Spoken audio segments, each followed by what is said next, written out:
Y esto continúa, este evento Legado 2030 Palma Sostenible continúa ahora con un nombre propio importante, a que quiero que reciban con un fuerte aplauso, no es otro que el jefe de Economía de la cadena SER, Javier Ruiz.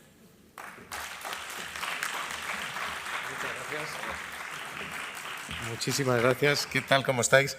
Bueno, y se ve. Yo digo que soy el telonero. Quien viene después es realmente la autoridad. Vamos a escuchar y vamos a tener después charla con Cristina Gallac. Para quienes no la conozcáis, yo digo que es la alta política de este país desde tiempos de Solana. Así que ella, que es quien de verdad sabe de esto, va a haceros después y vamos a hacer después el diálogo en todo esto. Pero sí querría que partiéramos, y esto es lo que yo os voy a contar, de un diagnóstico de situación. Porque esto de los ODS es que últimamente se está poniendo de moda, especialmente para limpiar la imagen de muchas empresas. Esto es algo que lleva 6 años ya en marcha y que estamos en ODS año 6º. Y que tiene a la propia Organización de Naciones Unidas diciendo: estamos en la dirección correcta, estamos en el rumbo adecuado, estamos yendo en el camino y en la dirección indicadas, pero a una velocidad insuficiente. Esto es el problema que tenemos, y el problema que tenemos es que todos ya no discutimos si hay que hacerlo, pero sí debiéramos discutir si lo que estamos haciendo lo estamos haciendo a la velocidad adecuada, si estamos corriendo lo suficiente. Y hay 2-3 problemas que no son de alta sostenibilidad, sino de baja política, de desigualdad en nuestro país, de sistemas fiscales, educativos, que probablemente tenemos que cambiar para pisar este acelerador. Tenemos varios problemas dentro del país y en situación interna que nos están impidiendo hacer todo lo que tenemos que hacer y a la velocidad a la que lo tenemos que hacer. Os voy a contar cuál es los conocéis, los sabéis, los 17 los conocéis. Todos estos son los objetivos de desarrollo antes de 2030, que van desde el fin de la pobreza al hambre cero, salud, bienestar, educación, hasta las alianzas para lograr los objetivos. Todos estos son los grandes objetivos. Pero empezando por el primero, hemos tenido un problema, y el problema se llama COVID. Y el problema nos ha hecho retroceder en cuestiones como la educativa 20 años. En 12 meses hemos perdido lo que habíamos caminado en 2 décadas. Y tenemos un problema en materia de pobreza. En materia de pobreza, por poner números, la idea era reducir la pobreza a la mitad. Teníamos en torno al 10, debíamos terminar en tasas de pobreza del 5. De hecho, el objetivo real es erradicar la pobreza del todo.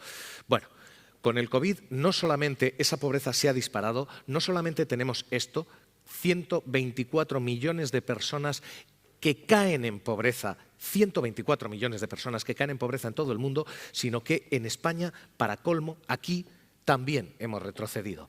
Esto que estáis viendo es la tasa de riesgo de exclusión social, 25% antes del COVID, 26,4% a día de hoy.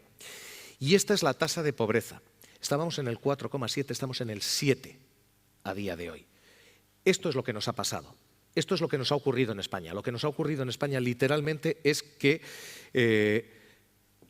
tenemos un problema de mercado laboral, mucha gente se ha quedado en ERTE, que os voy a contar aquí, y en ERE, y se nos ha disparado la pobreza. Y lo que era objetivo número 1 de todos los objetivos del milenio, de todos los objetivos de desarrollo, de todos los objetivos, el objetivo número 1 era terminar con la pobreza, no solamente no va a mejor, sino que va a peor. Este es el primero de los problemas que hemos tenido. Hemos tenido algunos más y estamos teniendo algunos más. No sé si podéis pasar la presentación porque los chicos del Hora 14 siguen mandando mensajes y me han cortado la conexión con vosotros. ¿Le podemos dar al siguiente y lo podemos ver? Esto es lo que nos ha pasado en España. Esto es lo que nos ha ocurrido. Lo que nos ha ocurrido es que teníamos una tasa de pobreza que había ido cayendo, que poco a poco estaba desapareciendo y que de repente ha vuelto a dispararse exactamente igual que en la crisis anterior. Llevábamos desde el año 2008 reduciendo la pobreza en este país y y tocó pico en el año 2014 con la explosión de la burbuja y volvíamos otra vez a una senda de reducción, pero se nos ha vuelto a disparar. Insisto, la dirección en la que caminábamos era la correcta, pero hemos tropezado. Y echémosle un vistazo a lo siguiente, y esto es lo que estamos teniendo, adelante, y esto es lo que estamos teniendo aquí en España. ¿Qué significa que aquí en España estamos teniendo problemas de pobreza? Significa que tenemos un 13% de hogares que no pueden pagar los gastos del hogar. Un 13%. Tenemos un 13% frente al 8% de antes del COVID, que no pueden calentar su casa el 11% de los hogares frente al 7% de antes del COVID, que no pueden alimentar a sus hijos y darles una comida de carne una vez a la semana en 5,4% frente al 3,8% de antes del COVID. Esto es lo que significa, este es el problema que tenemos. Esto es literalmente lo que nos ha pasado en materia de pobreza. Y tenemos grandes compromisos, y tenemos grandes intentos, y tenemos grandes propósitos, pero aquí está fallando algo. Y están fallando dos cosas fundamentalmente. Vamos a echarle un ojo, porque lo que han fallado son dos cosas, tres importantes. La primera, esto, mercado laboral. Lo que nos ha pasado es que con el COVID se nos ha ido el paro. Y este es el problema de este país. Cada vez que hablamos de objetivos de desarrollo sostenible, cada vez que hablamos de grandes ambiciones, se nos olvida que todas esas grandes ambiciones están condicionadas a una cosa, que es tener un puesto de trabajo. Y ahora mismo esto es lo que nos ha fallado. Echadle un vistazo. Quienes tienen un empleo, es preocupante este dato, por cierto, pero quienes tienen un empleo, en el 15% de quienes tienen un empleo, todavía hay riesgo de pobreza. Existe tal cosa como la pobreza laboral, gente que tiene un puesto de trabajo y que pese a que tiene un puesto de trabajo no puede pagar sus facturas, pero es un 15%. Cuando estás en el paro, las posibilidades de que caigas en la pobreza son de 1 de cada 2. Estás en un 54,7%. Así que, ¿qué es lo que nos está ocurriendo? Que tenemos metas absolutamente legítimas, absolutamente loables, que estos objetivos están aquí, pero que tenemos un problema de mercado laboral tremendo en este país. Que para poder conseguir todo eso, para poder lograr todo lo que nos estamos planteando de cara afuera y de sostenibilidad a largo plazo, tenemos que solucionar una urgencia a corto plazo, y esa urgencia a corto plazo se llama mercado laboral.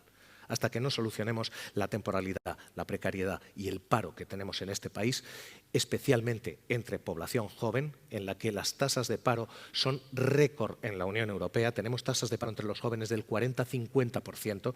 Solamente ha estado peor que nosotros Grecia, y con muy buen trabajo por nuestra parte ya hemos adelantado a Grecia, ya estamos peor que Grecia. Solamente si arreglamos esto, podemos arreglar y encarar todo lo demás. Esto es lo primero que nos ha fallado. Por cierto, entre esos objetivos de desarrollo sostenible, el ODS número 8 es tener un trabajo digno, tener un trabajo decente. Insisto, no es lo mismo tener trabajo que tener trabajo digno, que tener trabajo decente. Esta es la primera gran traba que tenemos para cumplir. Y este es el primer gran problema que tenemos para cumplir. Ha habido otros dos más. Vamos a echarle un vistazo. Siguiente problema, este. Hasta ahora, los que hacemos esta cosa de la economía y seguimos y os intentamos contar esto para que se entienda, decimos que hay dos ascensores sociales. Siempre lo hemos contado así. Siempre hemos dicho hay dos ascensores sociales en este país. El primero, los impuestos. Cuando tú cobras a gente que tasas a o gravas a gente que tiene mucho y se lo das a gente que tiene poco. Y en ese año equilibras. Este es el primer ascensor social, el ascensor de la urgencia. Y luego está la educación. Y la educación es el ascensor de largo plazo. Cuanto más se educa una persona, menos posibilidades hay de que caiga en la pobreza.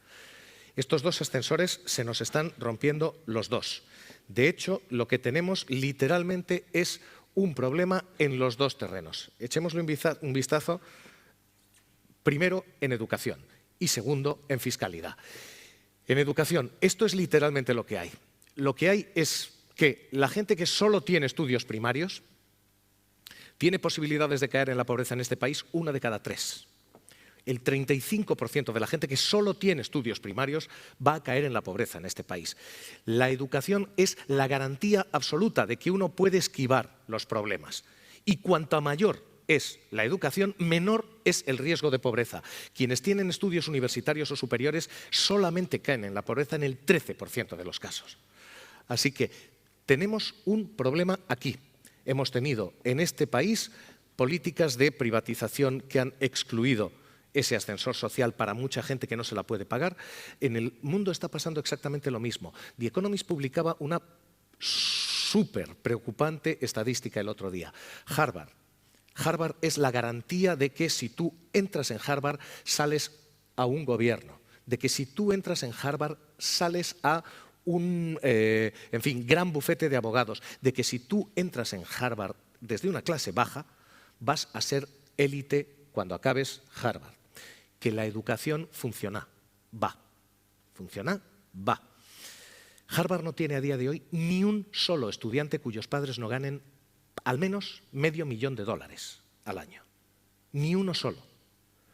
La educación se nos está rompiendo y lo que debía ser un ascensor social se está convirtiendo en una especie de perpetuación de las élites. De forma que tienes gente que tiene mucho dinero, que puede pagarse mucha educación y que puede perpetuar el tener mucho dinero, frente a gente que no tiene ese dinero, no puede acceder a esa educación y empieza a acuñar esta expresión de que tú naces en una cuna pobre y mueres en una tumba pobre. Este problema lo tenemos aquí. Y este es uno de los problemas para cumplir con los objetivos de desarrollo sostenible. No podemos sacar a la gente de la pobreza si le negamos la educación. Uno. No podemos sacar a la gente de la pobreza si sostenemos la desigualdad que tenemos en este país. Estos son los datos que ha publicado Thomas Piketty esta semana. Ellos, el economista francés y el equipo con el que trabaja, tienen una cosa que se llama el World Inequality Index. Esto es España. El 10% de la población más rica tiene más de la mitad de la riqueza de este país, en concreto el 57%. El 10% más rico. El 50% más pobre no tiene el 6,7%. Dejadme que os lo vuelva a repetir. El 10% más rico tiene más del 50% de la pobreza, de la riqueza de este país. 10, 50. El 50 más bajo no llega al 10, se queda en el 6,7%. Y hay una clase media que solía ser prácticamente 2/3 de esto y que ha ido menguando y menguando y menguando y menguando. Tenemos un problema de desigualdad en este país también. Y este es el otro gran problema. Lo que os acabo de dibujar literalmente es la fotografía de los 3 problemas que tiene este país y no están separadas. Las 3 son la misma clave, los 3 son los mismos ángulos del mismo problema. Tenemos un problema de mercado laboral. Tenemos un problema fiscal. Si no tienes dinero, si no recaudas, no puedes pagar el otro ascensor social, no puedes mover el otro ascensor, que es el de la educación. Y nos está pasando esto. Tenemos una sociedad que se nos rompe, en la que el Estado cada vez recauda menos, en la que hay cada vez más islas de fiscalidad al margen de todo esto y en el que, sin recursos, no podemos hacer después todo lo que queremos y debemos y tenemos que hacer. Esos 17 objetivos de desarrollo sostenible arrancan con el Estado y no son solo el Estado, pero arrancan con el Estado. Si no tenemos recursos para hacer políticas públicas, no podemos cumplir compromisos públicos. Es así de sencillo esto. Echémosle un vistazo a las 2 cosas que nos vienen en los 2 terrenos. Si vemos primero esto que os decía de desigualdad, este es el paisaje del planeta. En el paisaje del planeta estamos exactamente igual, tanto en rentas como en riqueza. En rentas, este año de la recuperación, las rentas se han ido al 10% más rico. El 50% más pobre apenas captura la recuperación económica. En términos de riqueza, la situación es todavía peor.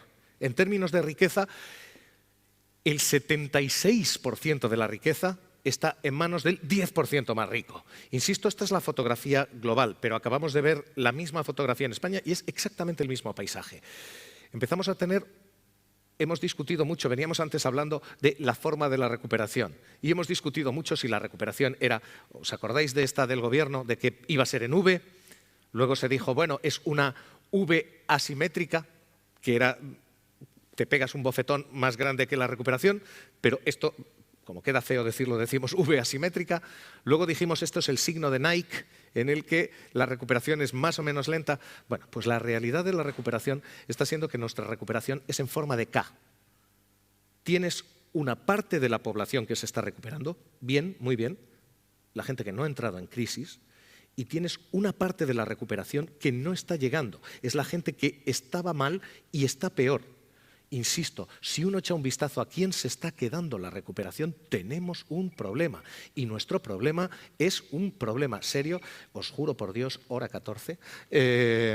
Luego le ajustamos a Marcos un par de cuestiones pendientes.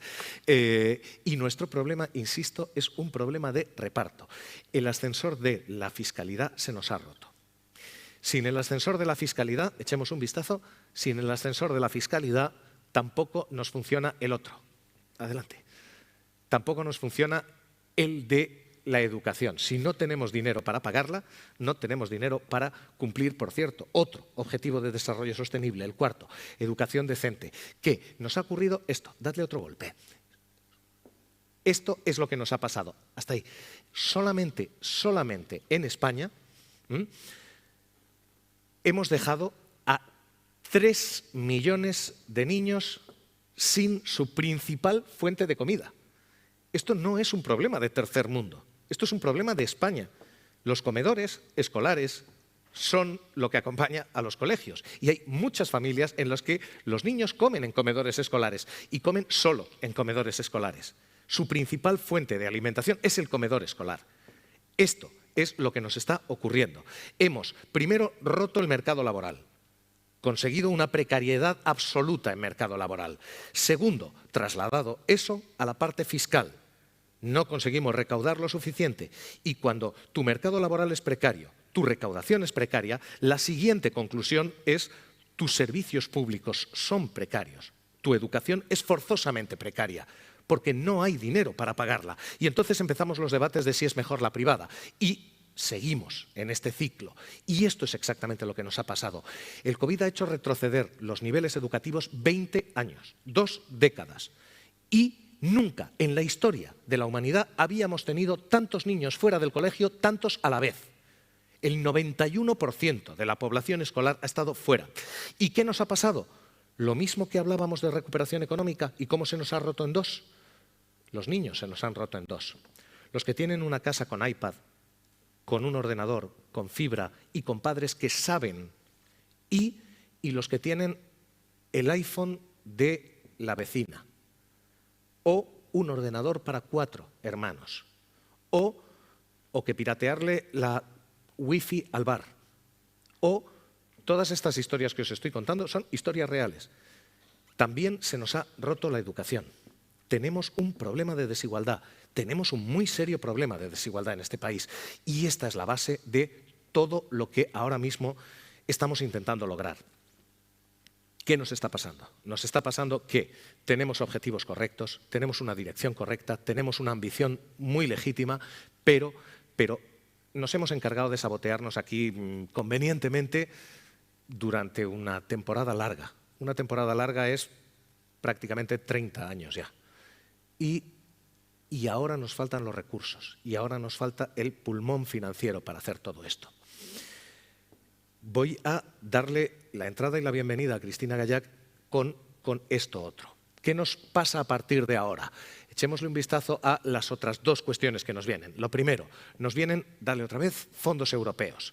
Nos vienen directamente 70.000 millones de euros, 70.000 millones de euros para solucionar todo esto. Y en esto, los que somos un poco cínicos, y aquí me perdonáis, digo que Cristina es la persona que va a aportar algo de luz a toda esta cuestión. Los que somos un poco cínicos nos preguntamos, primero, si vamos a poder gastarlos bien y segundo, si vamos a poder localizarlos bien. Esto es lo que nos vamos a gastar. Fondos verdes, 40%. Fondos digitales, 30%. En educación, un 10%. I+D un 7. Y Cristina Gallac, un placer. Un placer. Gracias. Bueno, tu pizarra es impresionante. Yo Apabullante. tengo todas las dudas y todas las incertidumbres del mundo. Todos sabemos que este es el dinero que teóricamente debiera salvarnos. ¿Nos va a salvar? ¿Podemos? Mira, yo creo que este dinero nos va a dar muchísimas posibilidades de salvamiento, pero es que a este dinero hay muchísimo más también. Nunca habíamos tenido tantos recursos financieros para transformar España, Europa, el mundo.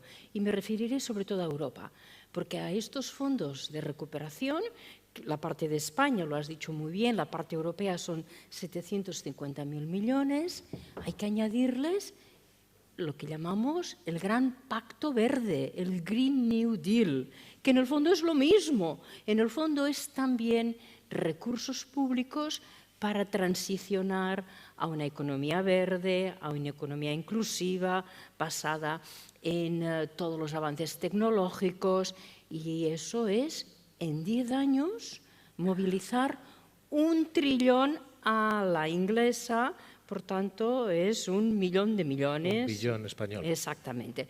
Es muchísimo dinero y el reto es organizarnos bien, trabajar en sintonía a nivel europeo, a nivel de cada país y a nivel local. He escuchado con gran interés el debate sobre el papel de los municipios para que este dinero le saquemos partido. Cuando salimos de la crisis del 2008, salimos sin recursos. Ahora hoy tenemos recursos. Yo creo que es una situación totalmente distinta. Yo digo que los que hemos tenido familia en el campo siempre te dicen lo mismo, que no te preocupa lo que llueva, te preocupan las acequias. Te preocupa que llueva, sí, esto está muy bien, pero cuando diluvia tú tienes que poder almacenar el agua. Tenemos, 1, sistema financiero preparado para hacer esto. 2, gobierno preparado para hacer esto. ¿Tenemos estructuras públicas para hacer esto o nos las hemos cargado como nos hemos cargado la fiscalidad, la educación y todo lo demás? Bueno, yo creo que tenemos, primero, muy importante, un diagnóstico y un plan. Lo que has comentado tú de la Agenda 2030, los objetivos son un gran plan que te da pautas y que te separa los distintos objetivos, porque es verdad que todos están conectados, pero hay matrices de acción para cada uno de ellos. Segundo, tenemos los recursos y lo que tenemos ahora es, digamos, juntar todo el esfuerzo legislativo que se está haciendo desde la Unión Europea. En el fondo son leyes marco, que se están ahora en estos mismos momentos discutiendo en el Parlamento Europeo, donde abordarán la fiscalidad verde, donde se abordará todos los aspectos relacionados con lo que llamamos la taxonomía. ¿Qué es una inversión verde o qué es una energía verde o no es, ¿no? Un ejemplo es, introducimos el nuclear o el gas en la energía verde, es decir, toda una transformación legal que nos vendrá dada de los acuerdos a nivel de Bruselas, y después tenemos cada país un diseño de la ejecución del plan. En España tenemos a nivel de los fondos de recuperación los grandes ámbitos que has comentado, muy importante la transición verde, pero también muy importante la digital. Necesitamos sobre todo una administración pública capaz de digerir, posicionar y movilizar el sector privado. ¿Y la tenemos? ¿Tenemos una administración y una capacidad pública de hacer eso?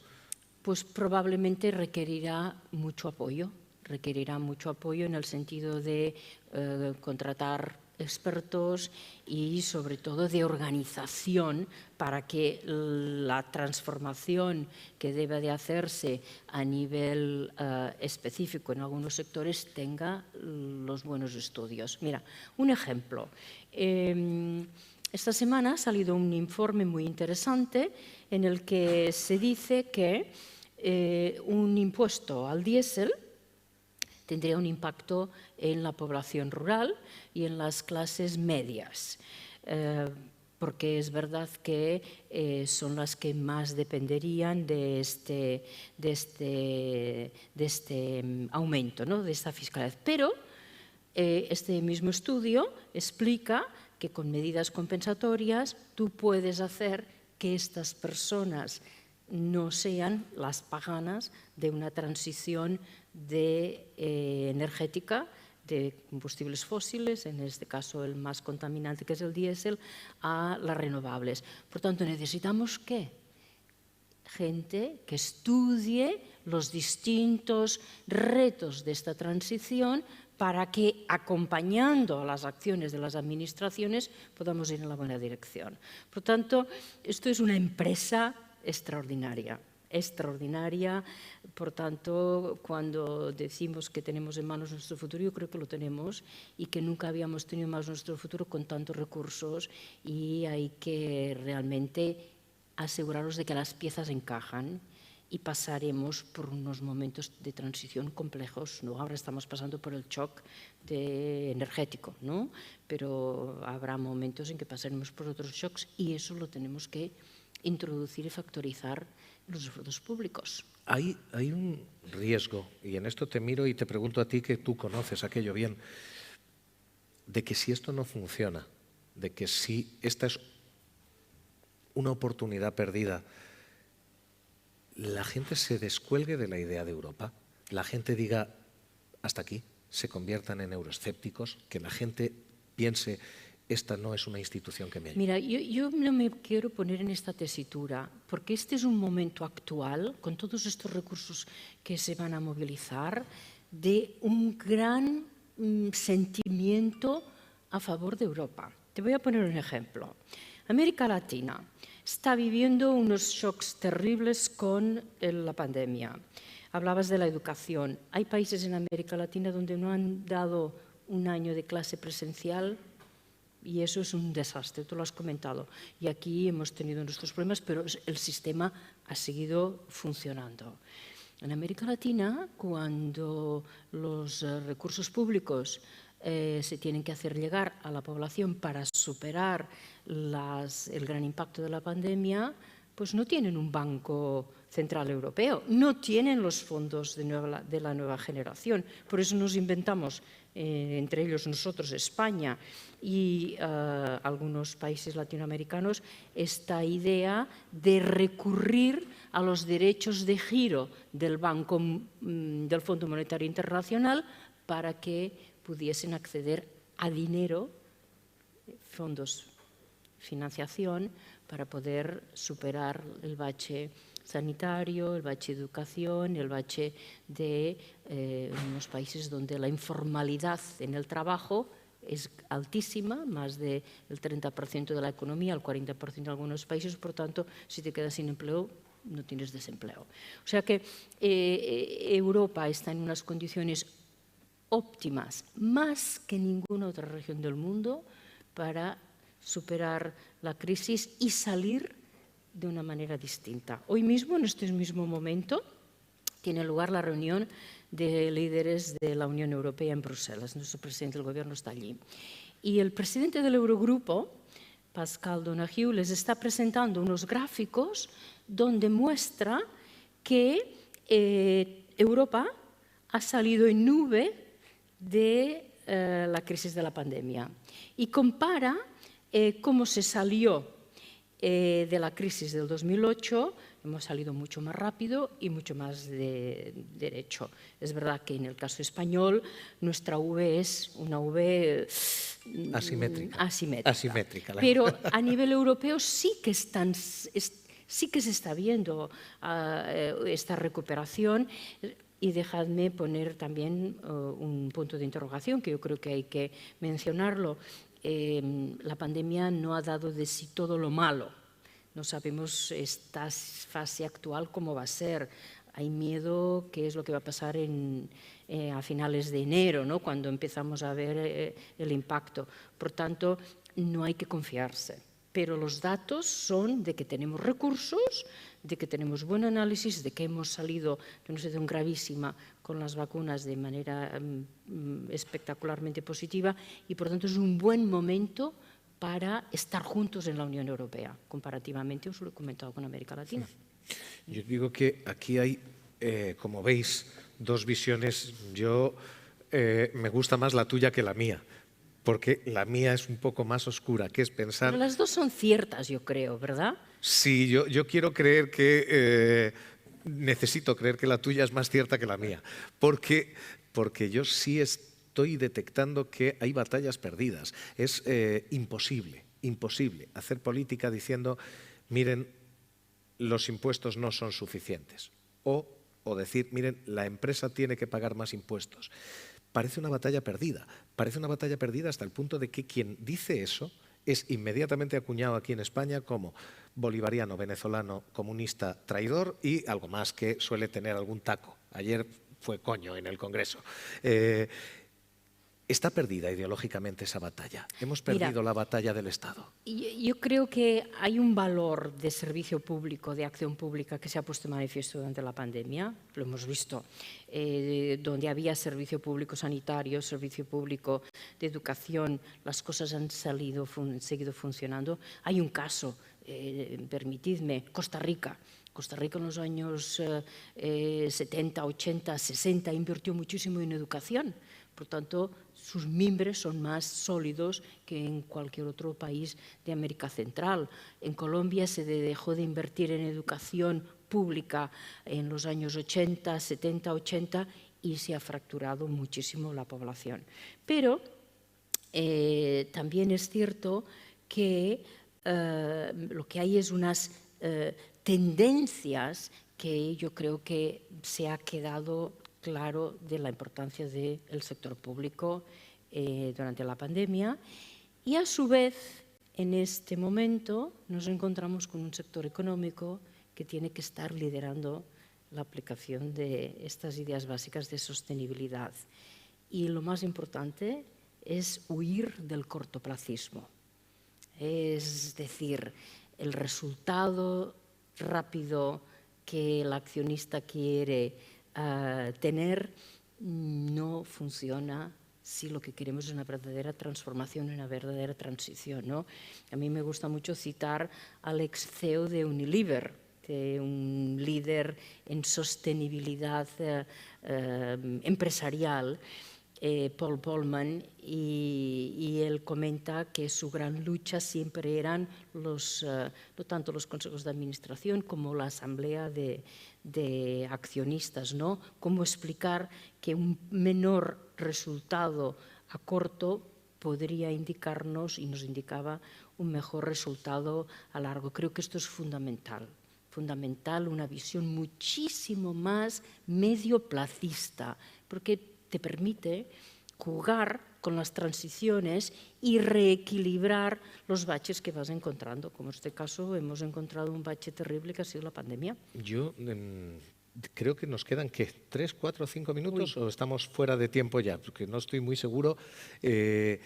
Digo que yo tengo una, ya me ves que me toca hacerte de sparring cínico, yo tengo todas estas cautelas sobre lo público y tengo una cautela más sobre lo privado. 10 minutos nos quedan.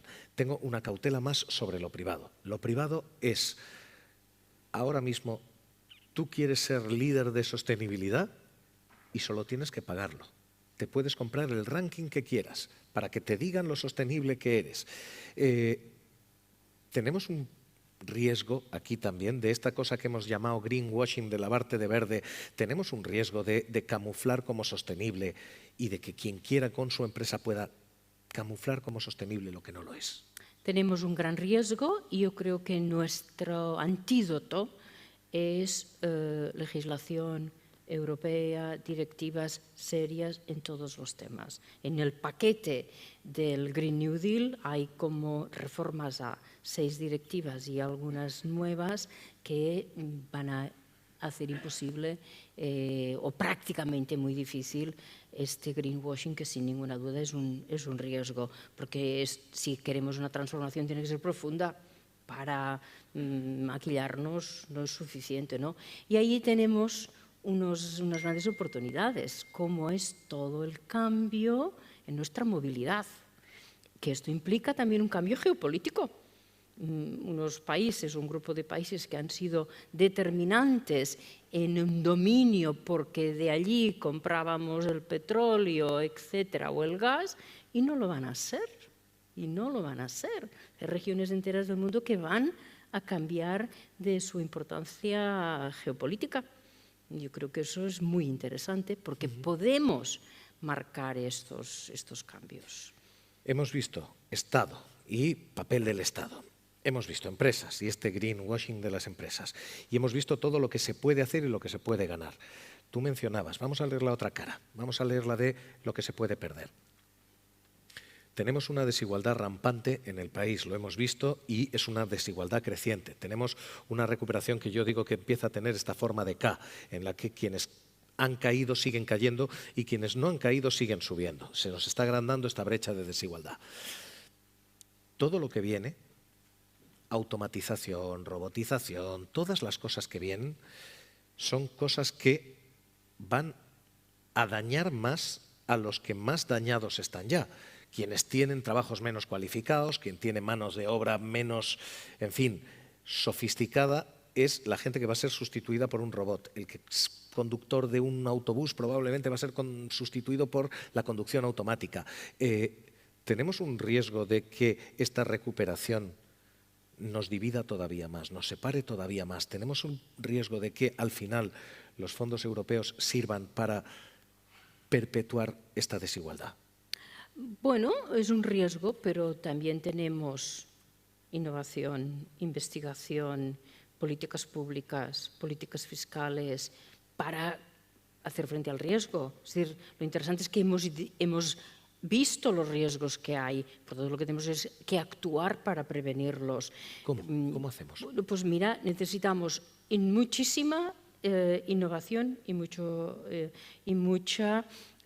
trabajo de las universidades, de los centros de investigación, anticipación para poder paliar estos riesgos. Necesitamos, sobre todo, trabajar ya en serio en la formación de nuestros jóvenes. Estos días, creo que era ayer mismo en el Parlamento español, se estaba discutiendo la ley de educación profesional, fundamental. Por tanto, si tenemos bien identificados los riesgos, con tiempo y sin una visión cortoplacista, les haremos frente.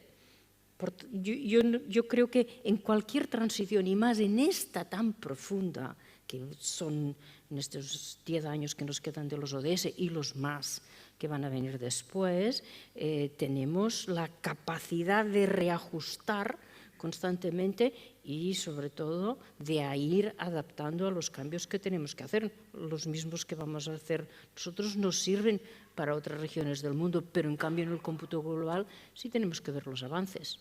Tú, Cristina, yo decía antes lo de, insisto, si no la conocen, hagan un Google, van a ver ustedes que es una trayectoria en esto del servicio público. Tú has visto gobiernos del PP, gobiernos del PSOE, gobiernos del PP, gobiernos del PSOE.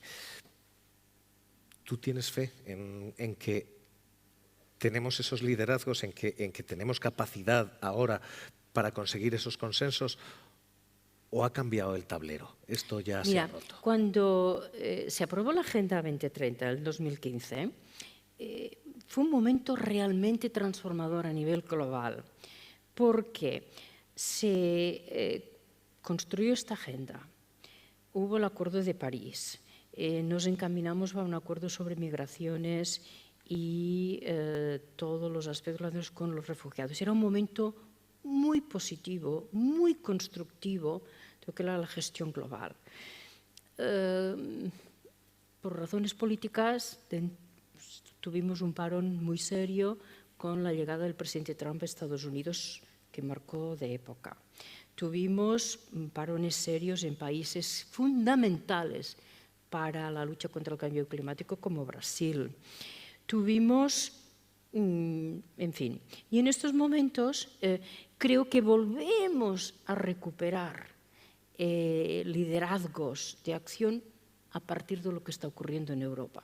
Allí. Porque hemos visto cómo combinamos la agenda de la recuperación sobre la pandemia, más la agenda verde, y yo creo que nos sitúa en un gran liderazgo. Yo creo que España, en estos últimos 3 años, que es cuando yo he estado trabajando y muy involucrada en el gobierno, sí ha optado por decisiones transformadoras, legislativas, también de recursos importantes públicos.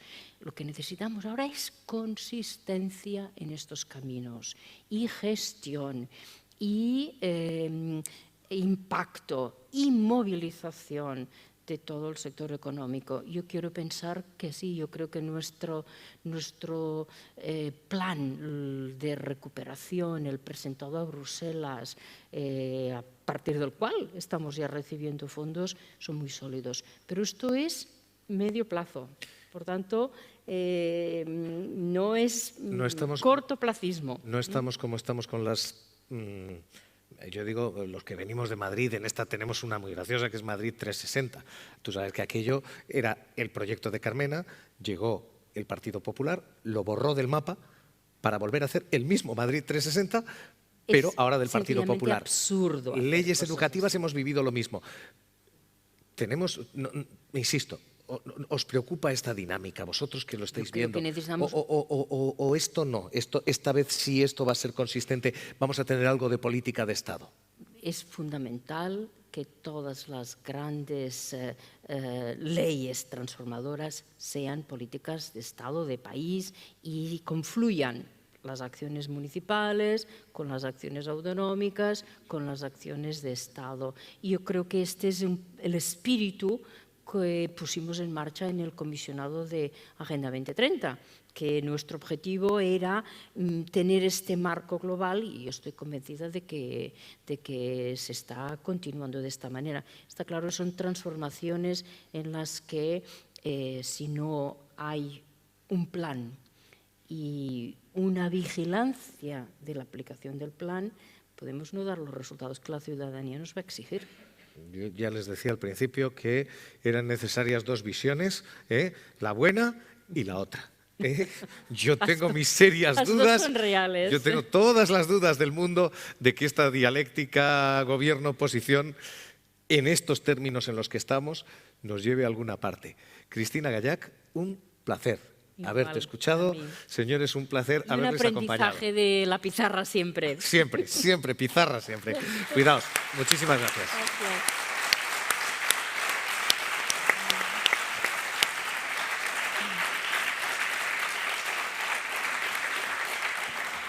Y creo que nos echan de aquí estos señores, que se van a ir a comer incluso. No, creo que merecidísimo aplauso para ambos. Javier Ruiz, jefe de Economía de la SED, Cristina Gallac, muchísimas gracias. Habéis arrojado muchísima luz hoy aquí. Nos habéis puesto un panorama duro, pero realista. Yo digo que 2 luces, insisto, la buena y la pesimista. Las 2 necesarias. Iñaki tenía una frase maravillosa, los que sois oyentes de la SER le conocéis seguro, la conocéis seguro. Iñaki Gabilondo siempre decía, los pesimistas también se equivocan. Bueno, pues esto, los pesimistas también se equivocan. Gracias.